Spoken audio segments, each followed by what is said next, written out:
Welcome to another episode of Own It with Samina. My guest today is Eli Noff. He's a skilled tax attorney and CPA who focuses his practice on defending clients before the IRS and stating taxing authorities. With an extensive experience in international tax matters, Eli focuses on issues including compliance, voluntary disclosures, streamlined filing procedures, and penalty abatements. His practice spans a wide array of services from assisting clients with IRS tax examinations and handling appeals to international tax consulting, tax debt resolution, and matters before the United States Tax Court. Let's welcome Eli Noff.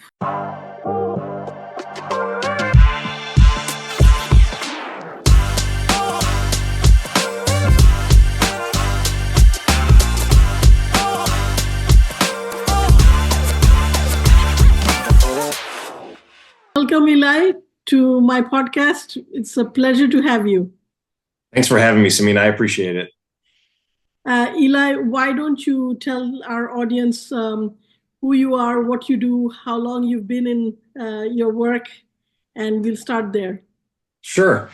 My name is Eli Noff. I am an attorney and CPA in the United States, and I practice in what's called tax controversy. My firm is Hughes Noff Tax Law, LLC, and we help people that have tax problems with the IRS, some domestic and also offshore issues. Clients, U.S. taxpayers that have a foreign footprint and they need to come into compliance with the IRS. So we help with that side as well. Great. Eli, my first question to you would be that as an immigrant, I'm a first generation immigrant.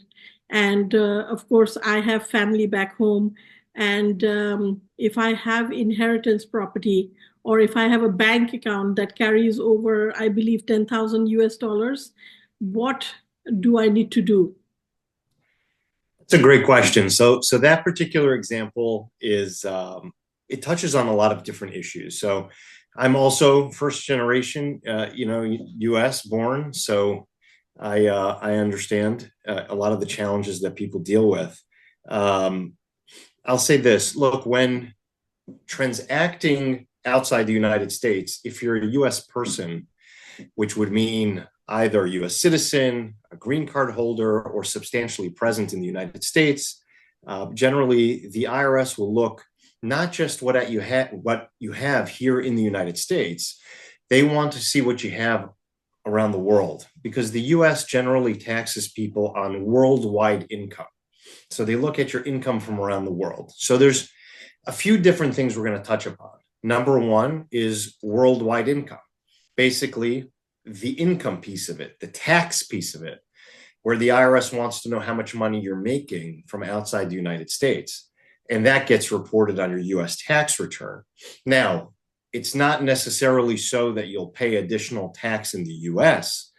There are treaties between certain countries. There are foreign tax credits that might be applicable to reduce the US tax liability and offset. There's foreign earned income exclusions in certain circumstances. So it's not that the IRS is looking to double tax things. It's just looking to understand what income you have from around the world. And once it understands what that is, and it's reported on the US return, there may be offsetting credits or exclusions or certain treaty positions that might help. Now, that's the income piece of it. That's from the tax side. But then there's just disclosing to the US government that you have foreign activity. And it's not always connected to income. It's connected to just the existence of those foreign assets. So we can talk about some of those in the context, of your example. So somebody who's inheriting property from abroad, there are certain things and questions and flags that would come in my mind. Number one, when you inherit property from a non-US person, you generally have a requirement to file what's called a Form 3520. If the inheritance, the gift, is more than $100,000, you generally have to file a Form 3520 to report to the IRS that you received this foreign gift or inheritance. The failure to do so can result in a penalty of 5% per month of the inheritance or gift, up to 25%. So you could see, Samina, not reporting a gift, which largely doesn't have a taxable consequence here in the United States, can result in a pretty significant penalty just for failing to file one form. And that's, and that's just the first form we're talking about. So it's unfortunate that the penalties are that high, but it's very important not to be reactive and say, I'll deal with it later, or make guesses and assumptions.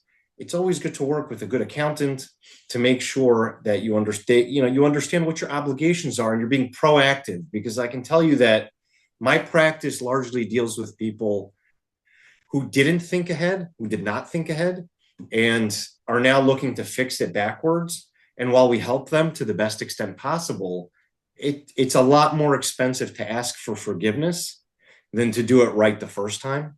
So I suggest people, take heed of that.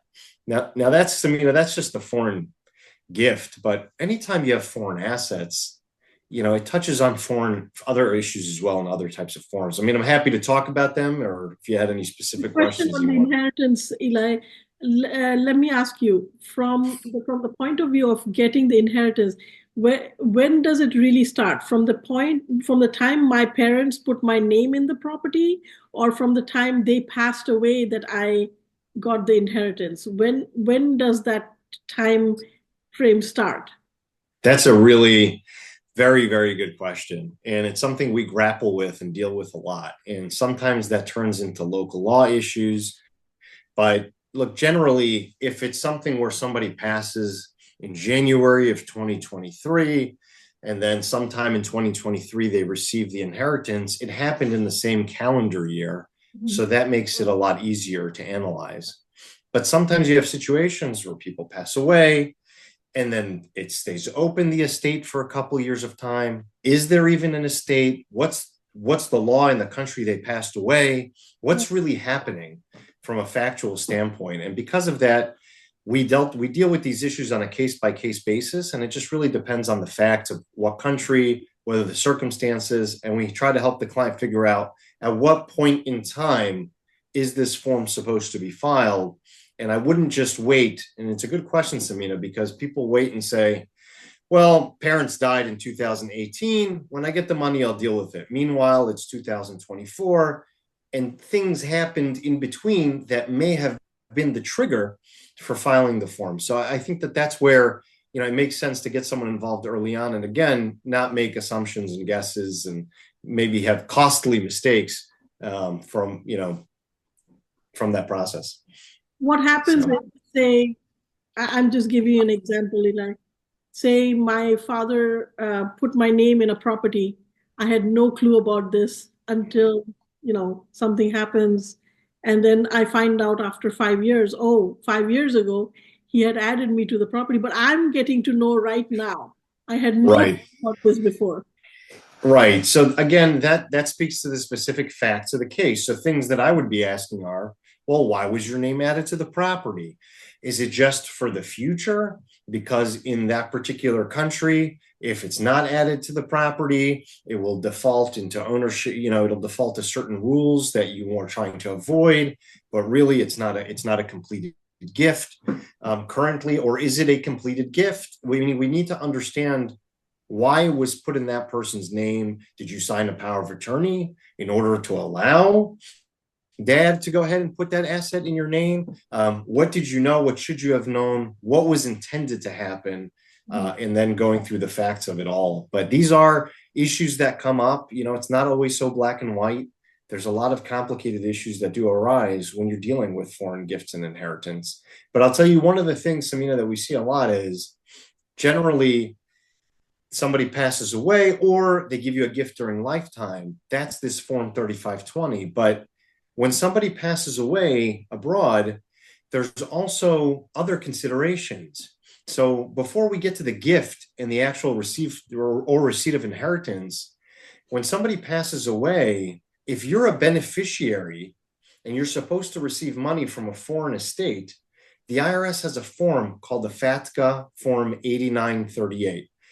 You list on that 8938 your interest in foreign assets, financial assets, or specified foreign financial assets, or other specified foreign financial assets. Those are defined terms. Now, the IRS requires you, again, this is not an income tax necessarily. This is just tell the government what you have outside the United States. The 8938 has different assets that are included in it, but it's meant to be pretty broad. If you have foreign stock, if you own a foreign company, if you have bank accounts, saving accounts, certain pension accounts, or retirement accounts outside, insurance accounts outside the United States, they generally get captured by this form. But the interesting thing is that it also captures if you have an interest in a foreign estate. So if a family member dies and leaves you an interest in the estate and you know how much it's worth, so, okay, they died in 2018, but once you already know how much you're going to receive, even though you didn't get it yet, you may have an obligation to file this special 8938 form with your tax return to report that you have an interest in foreign estate on the return, even though you're still waiting to get the money. So you haven't even gotten potentially to the point of a 3520 to report the receipt of the gift or inheritance. But it's the fact that you have an interest in a foreign estate that can trigger that requirement. So again, this stuff gets tricky. It's not just waiting until you get the money. There can be obligations from earlier points in time, so you need to consider. So you want to reach out to a qualified professional early to understand that process and not just wait till a few years down the road. Eli, I remember when you were initially helping us with our filings, and I had to do an appraisal. Now, this appraisal of the property was from the time, what was it? Was it from the time we inherited it, or was it from the time when they put our name in it? Like, what was the appraisal amount based off of? So I'll speak more generally.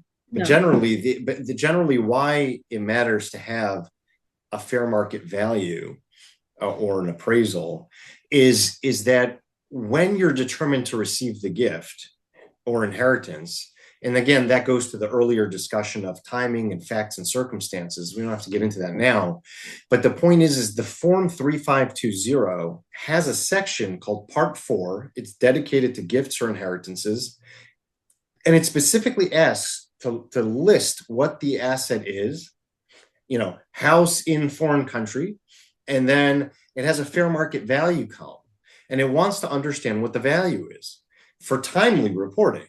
Now, that's all great for timely reporting, but keep in mind that those that are late, they have that 5% per month penalty up to 25%. Well, that's a percentage of the fair market value reported. So it's important to make sure that you get the proper fair market value reported on that form and file it timely. And I think one of the most important things to take out of this conversation is that this Form 3520 gets filed separately from the tax return.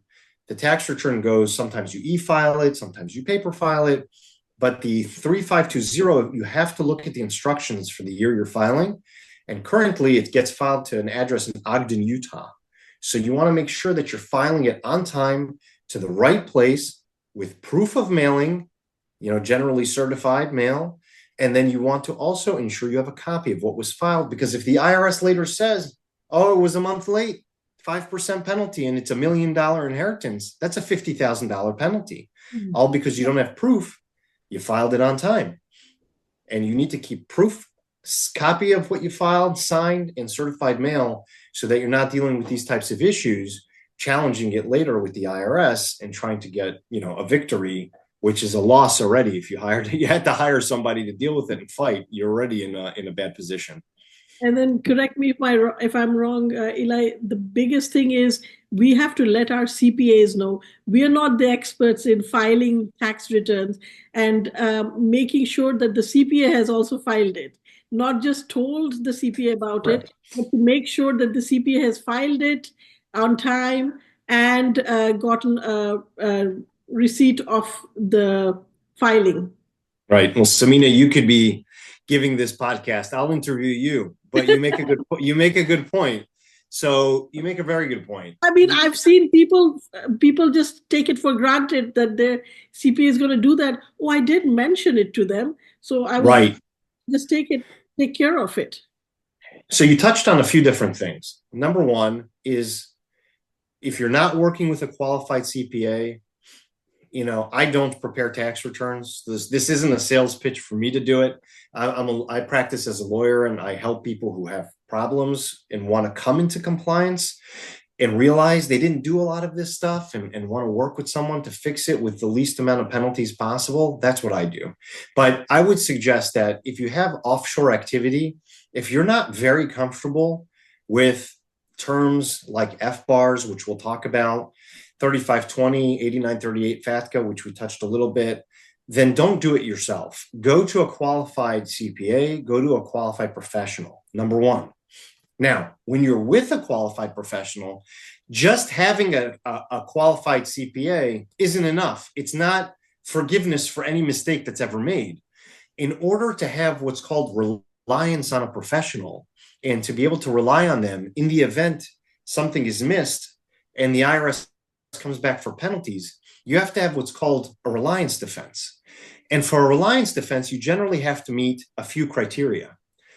You have to hire a qualified professional. You have to give them all necessary information, and you have to act in good faith.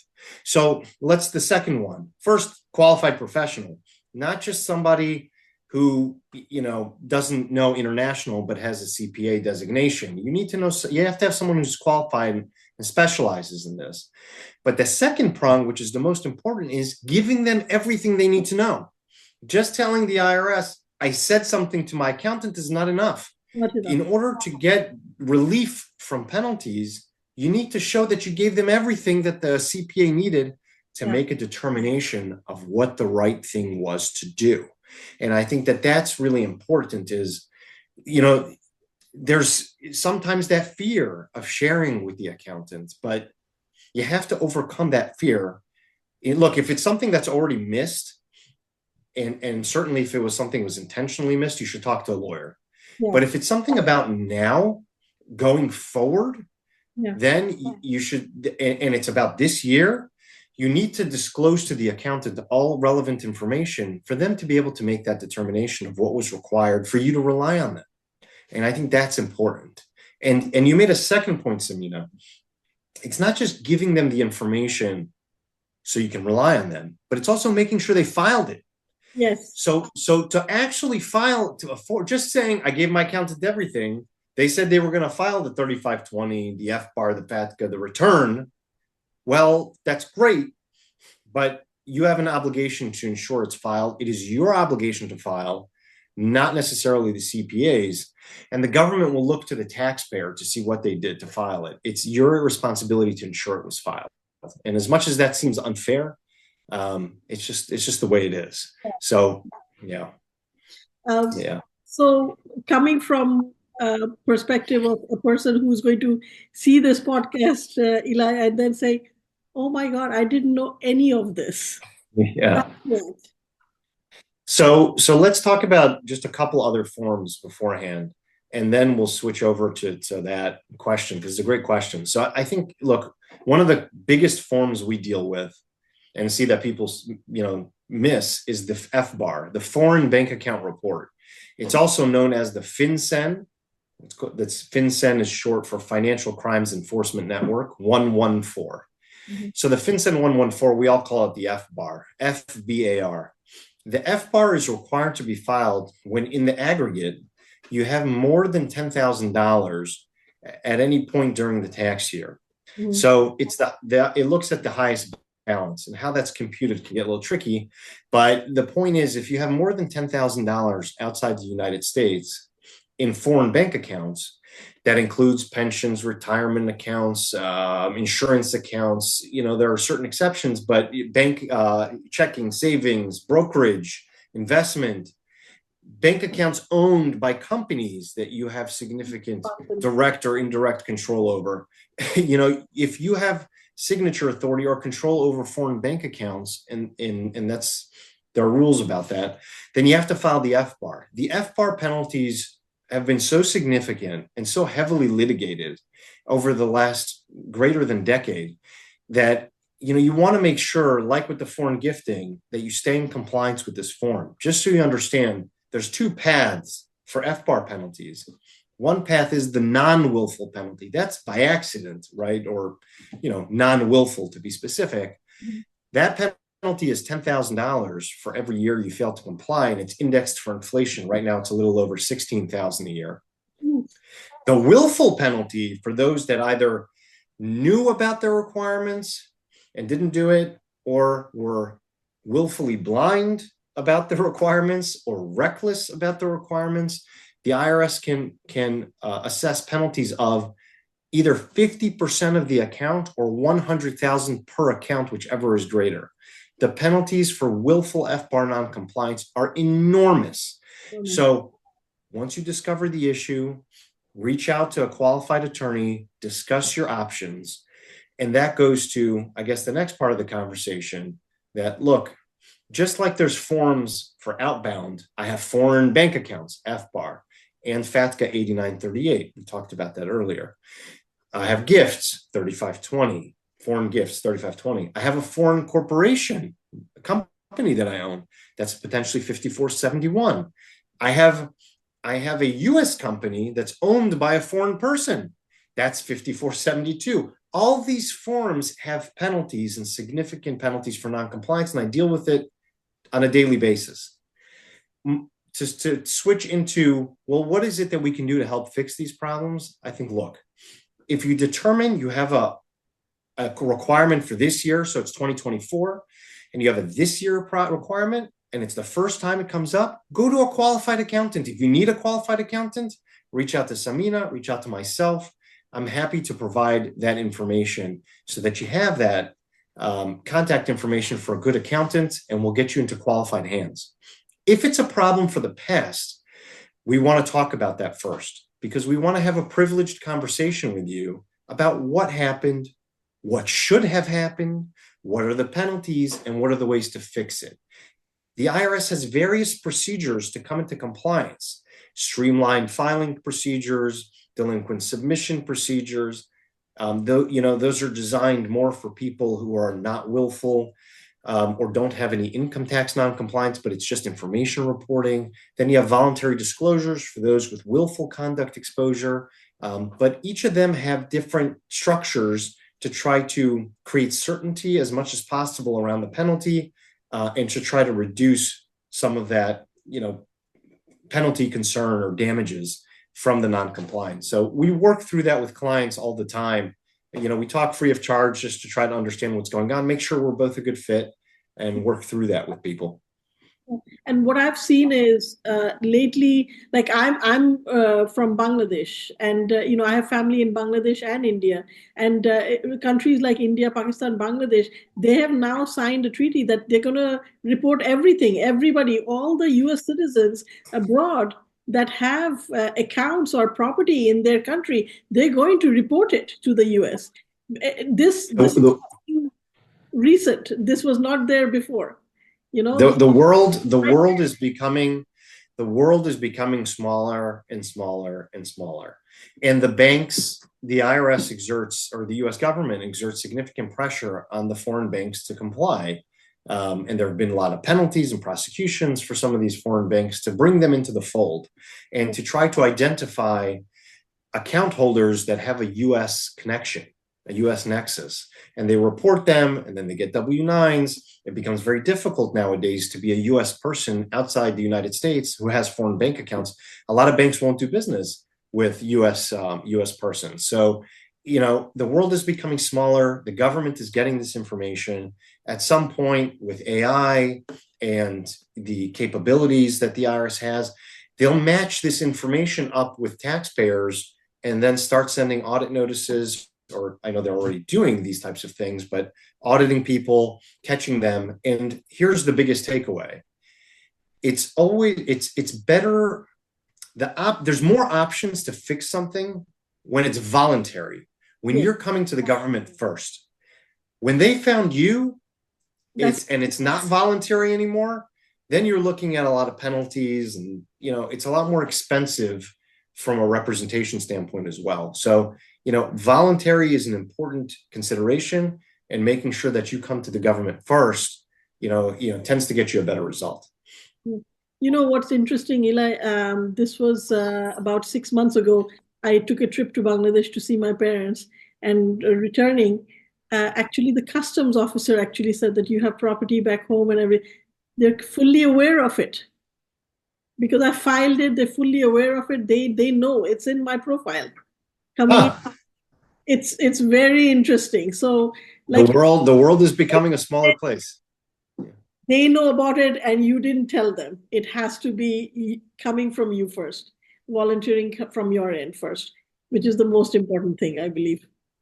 Yeah, no, I certainly believe that coming forward voluntarily, tends to get you a much better resolution. You still have to analyze which path. It's not like, okay, Samina and Eli said, come forward voluntarily, let's just file everything late. No, you still have to analyze what are the damages first, be educated, inform yourself as to what risks you're taking, and then find out which paths are available, what makes most sense for you, and then utilize the right path that makes sense for you and based on your risk appetite and risk tolerance. I know every case is different, Eli, but can you share with us a story of a client? I mean, you don't have to name anybody, of a story where something similar happened. He had no clue and probably had a business abroad, and how you came into play and helped this client, and what was the outcome? I mean, look, there's too many stories to tell. I can't think of just one, but look, I've dealt with so many circumstances. I've dealt with people who had foreign gifts, panicked when they figured out they were late, filed the form late, got penalized, and I had to file an appeal. And, thank God, lately we've been very successful with getting some of those penalties removed. And then you have the cases where people get audited and you have to defend them, make sure that the penalties are not too significant, try to reduce them in the audit as well, try to make sure the tax is correct in the audit. But I've seen a lot of different types of penalties. I have to appeal those and fight.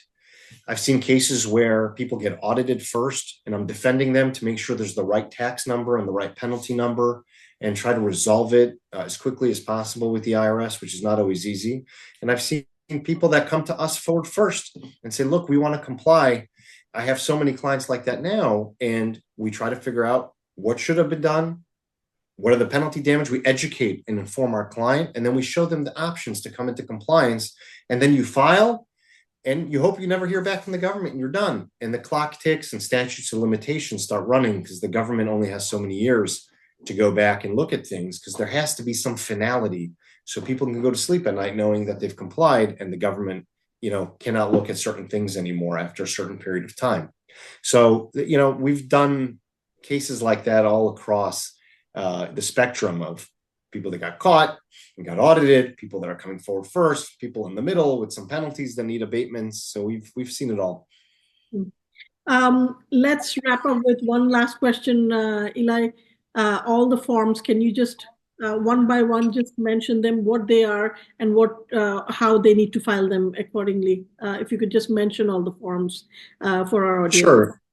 Sure. So there's a lot of forms, and I won't be able to hit every single one, but I'll give you just a quick overview of each. Yes. The FBAR form is filed when you have bank accounts in excess of $10,000. Now, remember, it's not just bank accounts in your name. It's your bank accounts that might be in someone else's name. It's your bank accounts over which you have signature authority over for someone else. They might be someone's accounts, but you have signing authority. So signing authority, power of attorney over the accounts. You have other types of indicia of ownership over the accounts, whether maybe they're owned through a company that you own. So those have to be taken into consideration. Form 5471, that's for foreign corporations. So basically you are a U.S. person owning a foreign company. Form 8938 FATCA, that reports more than just the FBAR. The FBAR reports financial accounts. The 8930 includes financial assets. It's broader than accounts. There's a great comparison chart on the IRS website of FBAR and 8938. I'd encourage you to look at that. There's 5472s, which is a US company owned by foreign persons, there's those forms. There's foreign partnership forms, 8865. There's foreign disregarded entities, 8858. There's just a lot of these different types of numbered forms that you should take into consideration. But if you have foreign assets, best to ask someone, and then we'll help guide you as to which forms and help figure out if it's a problem or not. And sometimes it's not. Sometimes it's not a problem. Sometimes it's held in a certain way that it's not an issue and things are okay. So. Yeah. I would also add that, go to a CPA who understands foreign assets, because not all CPAs do. That's correct. You have to go to a CPA who's done this, been there, done that for other clients, because most CPAs I've seen, they're not aware of these processes. So for the audience, Eli and I are happy to connect you with a good CPA who is aware of how to do the tax filing for you. Eli, thank you so much for your time. I really appreciate. And of course, for our audience, we will put your information out there.